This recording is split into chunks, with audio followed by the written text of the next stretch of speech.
E este é o Conexão Futura ao vivo aqui pelo canal Futura. Agora são 15 horas e 33 minutos. E a gente está de volta para falar do seguinte tema: a nova formação da família brasileira. Pela primeira vez no país, a formação tradicional daquela família clássica do casal com filhos deixou de ser maioria em nosso país. Esses dados são do Censo Demográfico do IBGE, o Instituto Brasileiro de Geografia e Estatística. E para ajudar a esclarecer esse assunto, eu recebo aqui no estúdio a jurista Maria Berenice Dias e a gerente de organização escolar Suzy Nobre. E você em casa está convidado para participar do programa com a gente. Participe dessa conversa mandando mensagens, comentários, perguntas e opiniões para o Twitter do canal Futura. Ou ligue para a gente no telefone 0 operadora 21 3523 4098. Muito obrigado pela participação das duas aqui no Conexão Futura. Muito importante a gente estar tratando desse tema aqui hoje. E eu, Maria Berenice, para começar, eu queria que a senhora me respondesse quais as diferenças entre o casamento, a união estável e a união civil. Vamos ficar no você mesmo, nada de senhora. Tá, ok. É que assim, ó, o casamento, ele é formalizado pelo Estado, ou seja, existe a intervenção do Estado através de um oficial do registro civil que carimba o fato. Existe um documento que prova a existência da união. A união estável é uma convivência pública contínua, duradoura, com a finalidade de constituir família, mas ela não tem um termo inicial e ela não precisa de nenhum documento para existir. Isso gera uma certa insegurança de quando é que começou, quando é que termina, enfim. É algo que acontece, é uma família reconhecida pela Constituição. Só que não tem assim, a chancela, o carimbo do Estado, ainda que seja uma família. Bom, e a união civil no Brasil não existe. Existem alguns países que criam esta figura para contemplar as uniões de pessoas do mesmo sexo, que eu prefiro chamar uniões homoafetivas, mas aqui não existe. Aqui, até bem pouco atrás, não existia nenhum reconhecimento de direito. As uniões homoafetivas eram vistas como uma sociedade de fato. Lá fora, lá como as pessoas se juntaram para abrir um negócio e no final dela dividem lucros, mas não são uma família. E a partir dos avanços da jurisprudência se começou a reconhecer então uma união estável.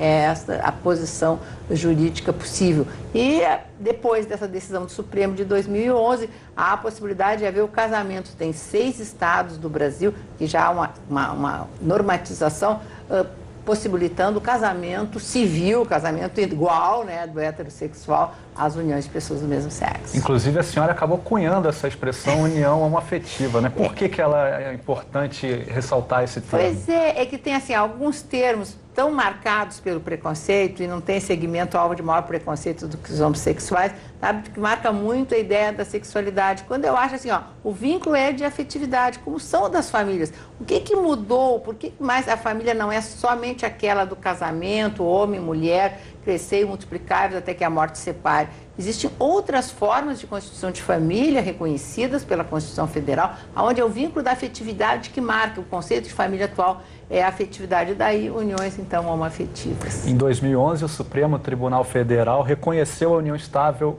homoafetiva. Qual o procedimento e como é que se formaliza esse tipo de relação? Bom, a união estável, ela para existir, para ser reconhecida, ela nem precisa ser formalizada. Agora, sem nenhum papel, sem nenhuma documentação, é difícil comprovar que ela existe. Principalmente para as uniões de pessoas do mesmo sexo, que elas têm assim, uma convivência mais reservada, os vizinhos não gostam muito, então não vão prestar depoimento na justiça dizendo que os vizinhos eram homossexuais. Não tem fotos com família juntos, dançando em festas, em viagem, abraçado. Então, é uma relação mais difícil de ser comprovada. Até para não ser alvo de tanta, discriminação, eles se mantêm mais preservados. Então, o ideal é, se quer viver em união estável, formalize. Faz uma escritura, basta ir no tabelionato. Hoje em dia, quase todos os tabelionatos do Brasil aceitam. Nossa, eu quero fazer uma escritura de união estável. Nem se chama mais união estável homoafetiva, sabe, que é diferente, sabe, um documento. Isso tanto pode fazer heterossexuais como homossexuais. Ao menos, se um vai para o hospital, o outro pode visitá-lo, dizer assim, olha, eu tenho aqui uma prova, sabe, de que eu de fato sou convivente. E também para as famílias das pessoas, que às vezes parece que aceitam, às vezes quando morre um, sabe, para questão de herança, a toda assim, porque assim, se for reconhecido o direito do companheiro ou da companheira, parentes não herdam, né? Então começa a negar a existência da união. Mas então, se tem um documento onde tem a manifestação de vontade dos dois, assim, olha, nós temos uma união, ela existe, sabe? Aí é mais fácil, corta muito, abrevia muito o tempo deste processo na justiça. Certo, eu vou chamar agora a Suzy para nossa conversa. Que você contasse um pouquinho da sua história pessoal, como é que você conheceu a sua parceira. Sim, a gente está junto há 16 anos. E nós nos conhecemos em São Paulo, eu sou paulistana, ela é do interior de São Paulo, e nos conhecemos através de um grupo, na verdade, da internet, que eu batia papo e foi marcado um encontro, e ela nem participava desse grupo, mas estava no mesmo local. E a gente se conheceu e foi realmente uma paixão avassaladora. Então, 3 meses depois nós estávamos vivendo juntas. E continuamos até hoje. Foi só em 2012 que nós fizemos realmente essa escritura pública que é um contrato, né, como se fosse um contrato de união estável. E foi em função do nosso desejo de adotar. Né? Nós queremos adotar uma criança, nós queremos comprar uma casa própria, enfim, foi por motivos práticos, porque assim, papel nunca foi muito importante para a gente, porque o sucesso do nosso casamento, ele já aconteceu. Nós estamos há 16 anos juntas e eu tenho 3 filhas do meu primeiro casamento, que são moças, né? Hoje em dia tem 25, 21 e 19 anos, que absolutamente adoram a minha companheira, que nós temos uma família muito harmoniosa. Então não foi muito para essa autoafirmação de família que nós fizemos o papel. Foi por questões práticas mesmo, porque a gente quer comprar uma casa própria, porque queremos adotar, porque minha parceira tem a intenção também de, através de inseminação artificial, gerar, né? Então, por essas questões, a gente resolveu formalizar o nosso... Mas é que tem outras características importantes, por exemplo, assim,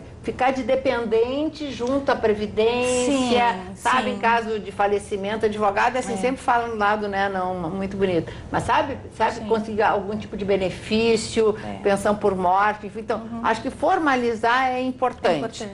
O casamento já está acessível na maior parte, que às vezes tem um sonho, mas eu acho que as pessoas têm que ter o direito de optar. Quer viver a união estável? Tá bem, mas se quiser casar, isso não pode ser impedido, não pode assim, ser uniões de segunda categoria que não pode ter, assim, ascender ao casamento como se isso fosse uma ideia muito sacralizada da família, que não é. Tá aí, e Suzy, nesses 16 anos, vocês notaram mudanças no meio social que vocês vivem? Como é que isso evoluiu de alguma maneira? Nossa, mudanças imensas, né? Há 16 anos atrás, quando nós resolvemos assumir a nossa relação, foi um escândalo, né? Nós éramos apontadas na rua, as minhas filhas foram alvo de bullying, foram feitos assim, comentários muito maldosos, enfim, era muito mal aceito, realmente, não era aceito simplesmente, né?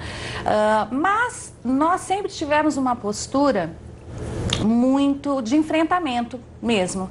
Então, eu sempre fui muito assumida, no meu trabalho sempre souberam da minha relação com ela e foi com o tempo a gente foi sentindo um pouco menos as pessoas foram ficando menos refratárias, digamos assim. Mas desde o início nós mantivemos mesmo o nosso casamento, sem trocar pronomes, sem inventar um marido que não existe. Eu tinha a foto dela na minha mesa de trabalho e, enfim. Só que hoje em dia, é o que eu disse para um amigo meu com relação à entrevista que nós demos para uma revista de circulação nacional na semana passada.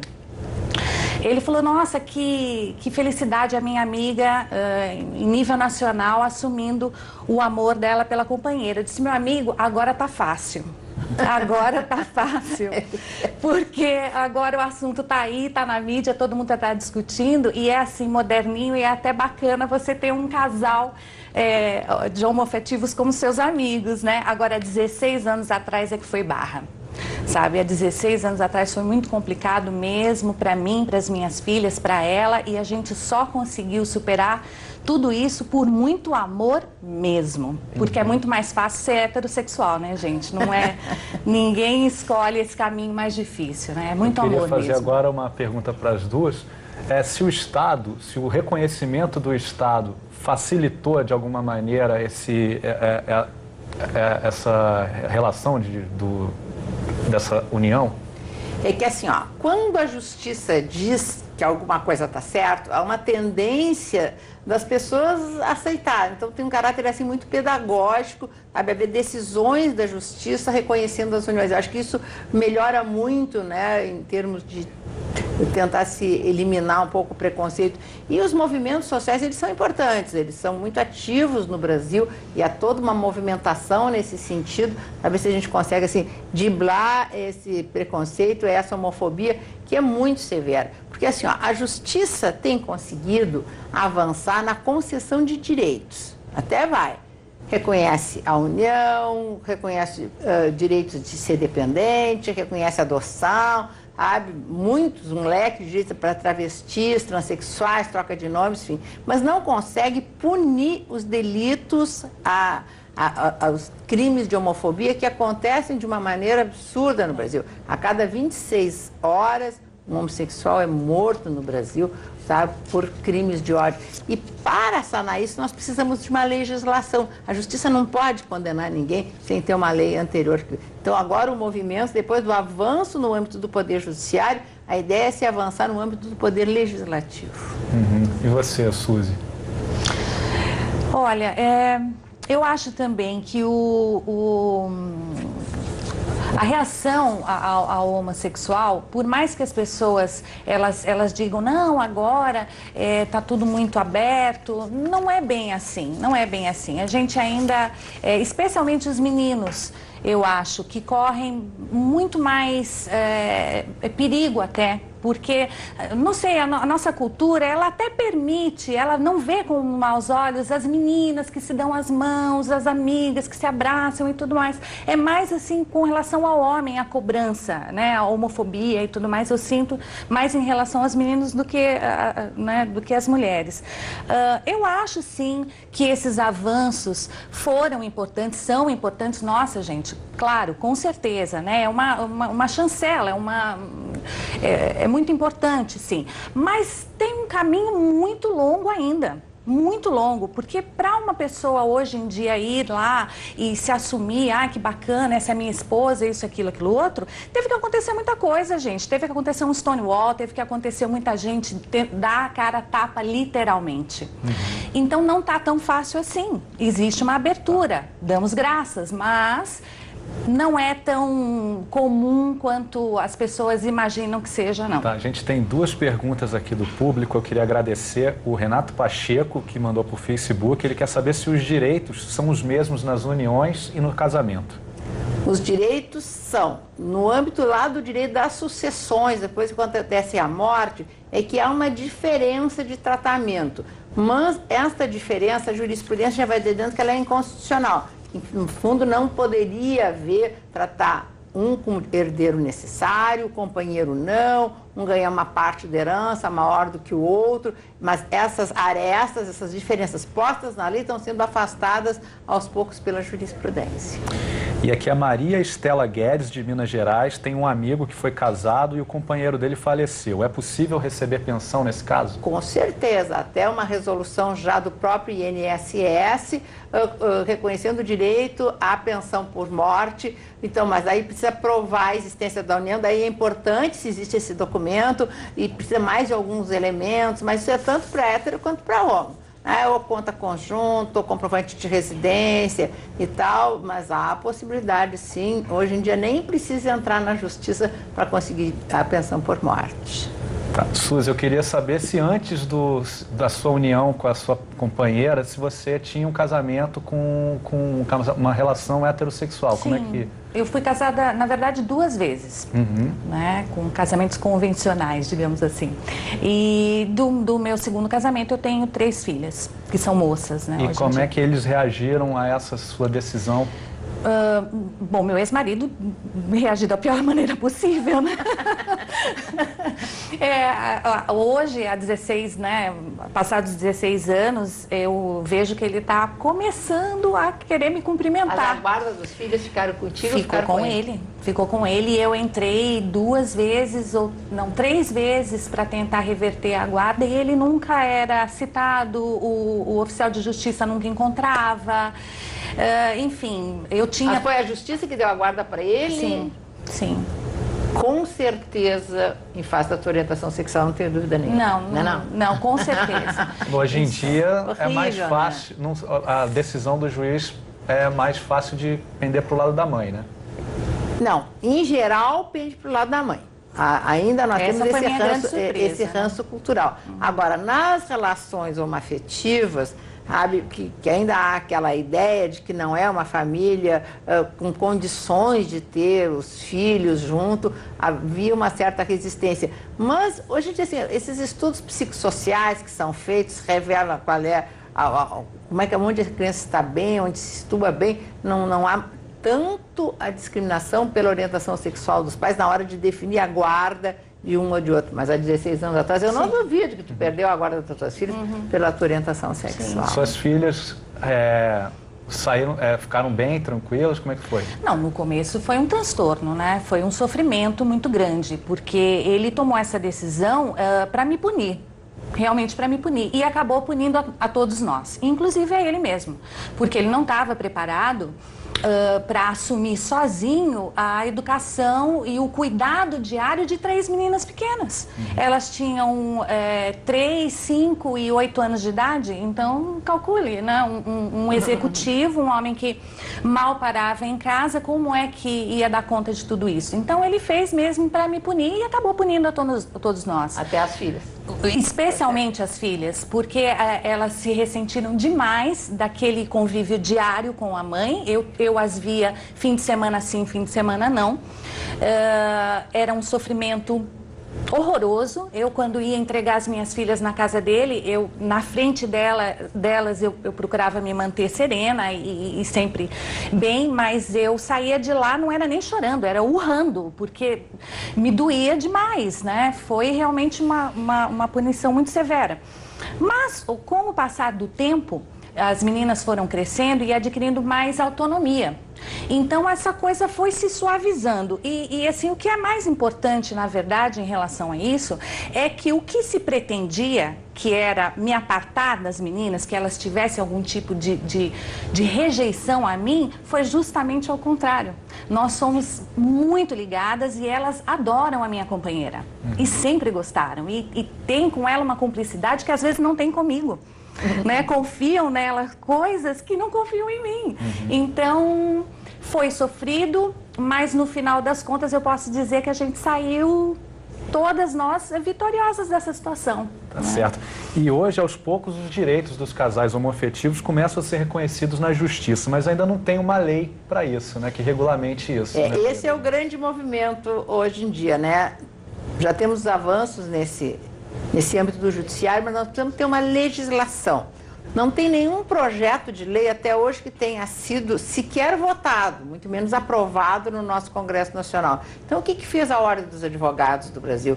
Criou uma comissão a âmbito nacional, porque, afinal de contas, foram os advogados que foram à Justiça para buscar alguns reconhecimentos de alguns direitos. E elaborou o Estatuto da Diversidade Sexual, que é uma legislação ampla.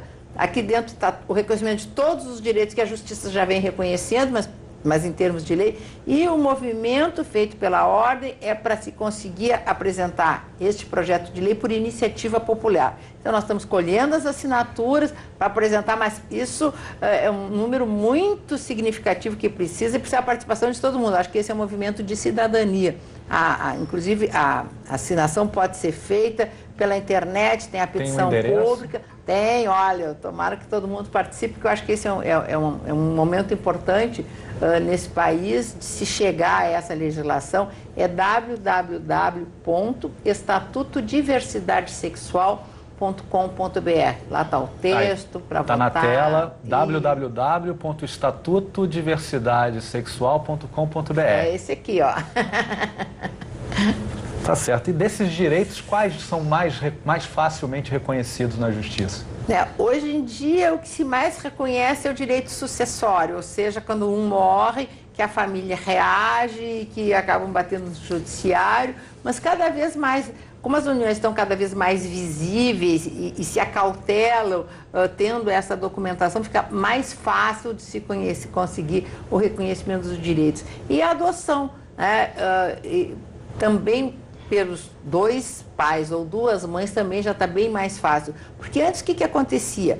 Um dos parceiros ou parceiras queriam adotar, só um se candidatava à adoção e só ele adotava. Então, mas a criança ia viver com dois pais ou duas mães e não tinha direito com relação ao outro. Então, isso não protegia a criança. E foi a justiça que começou a admitir essa possibilidade das crianças serem registradas no nome de dois pais e no nome das duas mães, porque isso gera obrigações de ambos com relação a essas crianças. Suzy, você disse que estava querendo adotar junto com a sua companheira. Como é que está esse processo? Então, nós procuramos, né, na nossa cidade, nós somos do interior de São Paulo, tanto os locais, né, de apoio às pessoas que querem adotar, quanto fomos também ao fórum, participamos do curso que é dado, né, para as pessoas que desejam adotar, mas também fomos informadas de que seria mais fácil se apenas uma de nós se candidatasse à adoção e não ambas. Realmente a gente teve essa orientação, tá? Parece que a justiça é cega, né? Não quer ver. Mas é verdade. Fica escondidinho lá. É verdade. Mas isso não é a orientação majoritária no país. Há um número significativo de decisões admitindo, dos juízes admitindo a adoção. E como hoje em dia os cadastros são nacionais, se na tua cidade tu não conseguir, com certeza no resto do Brasil vais conseguir os filhos que tu queres. A gente tem mais pergunta aqui. A Manuela Lira, via Facebook, ela pergunta se a união estável tem um tempo determinado para ser reconhecida pela justiça. Não, a lei diz duradoura, né? Bom, e esse conceito de durabilidade é complicado. Teve uma lei que vigorou 1 ano e meio, mas caiu por terra, que exigia 5 anos. Assim, mas se é 5 anos, se for 4 anos e meio, não dá. E às vezes, assim, quando o casal vive junto muito bem, às vezes faz casamento religioso, porque, olha, casamento religioso não é casamento, não, fica união estável. Aí, depois, assim, de um tempo, a pessoa morre. 1 ano, 2 anos, não dá para dizer que não foi união estável, claro que foi. Então, mas a justiça examina caso a caso. Claro que quanto mais tempo, né, mais fácil da justiça reconhecer, mas não há um período de tempo estabelecido na lei, nem na jurisprudência para o reconhecimento de uma união estável. E tem mais uma pergunta aqui do Jorge Souza, da Bahia. Ele pergunta se um casal homoafetivo está junto há algum tempo e um deles vem a falecer e o parceiro quer ficar com os bens, qual a proteção que a família herdeira tem se ele não tiver deixado documento algum? Bom, a família herdeira, eu não sei bem que família é essa, mas se é a família do falecido, o que precisa assim, é o companheiro ir e pedir a abertura do inventário, dizendo que é o companheiro, e se a família contestar, dizendo que não é, precisa então entrar na justiça, o processo fica lá paradinho e se discute na justiça até o reconhecimento da união. Aí entra com uma ação declaratória da existência da união, se prova a existência, sabe, com testemunhas, com documento que se tem, e acaba conseguindo reconhecer o direito à herança. Porque o direito da herança do companheiro ou do cônjuge, que é heterossexual, que é homossexual, sabe, vem depois do direito dos filhos, se tiver, ou dos ascendentes, pais, que tiver. Esses têm sempre direito da metade dos bens. A outra metade é que fica para o cônjuge ou fica para o companheiro. Agora, para quem não tem descendentes nem ascendentes, é o companheiro ou é o cônjuge que fica com a herança. Só que daí precisa ver o reconhecimento da união. Por isso que é bom sempre estar documentado. Tá, eu queria agradecer muito a participação de vocês, foi muito importante. Muito obrigado. Obrigada. Eu que agradeço. Tá. Também queria agradecer ao público aqui de casa, ao público de casa que participou mandando perguntas. Obrigado, a gente fica por aqui. Até amanhã. Fique agora com Estação Saúde.